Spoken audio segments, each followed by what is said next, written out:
ओम हा आवाज फक्त मंत्र नाही, तो आहे सृष्टीचा पहिला श्वास आणि त्या श्वासातून प्रकट झाले शिवजी. सृष्टी अस्तित्वात येण्याआधी ना दिवस होता, ना रात्र, ना आकाश, ना पृथ्वी. फक्त अंतहीन शांततेनं भरलेलं शून्य होतं. त्या निशब्द पोकळीत अचानक एक सूक्ष्म कंपन उमटलं. एक आदिनाद घुमला. ओम.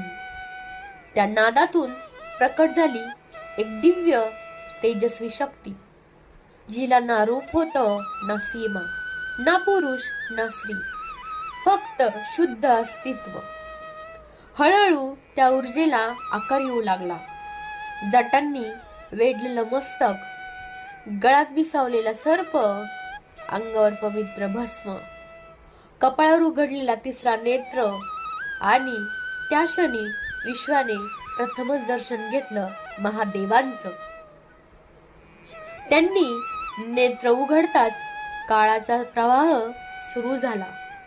त्यांच्या श्वासातून जलमला वायू, तांडवाच्या स्पंदनातून निर्माण झाली पंचमहाभूतांची तत्व आणि त्यांच्या गाढ ध्यानातून प्रकट झाली प्रकृती.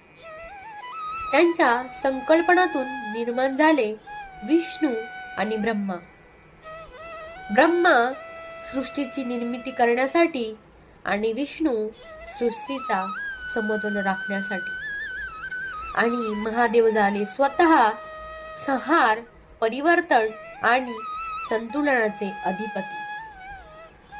ते कोणाच्या गर्भातून जन्मले नाहीत, त्यांना कोणी निर्माण केलं नाही. ते स्वतःच आहेत, आदी आणि अंत.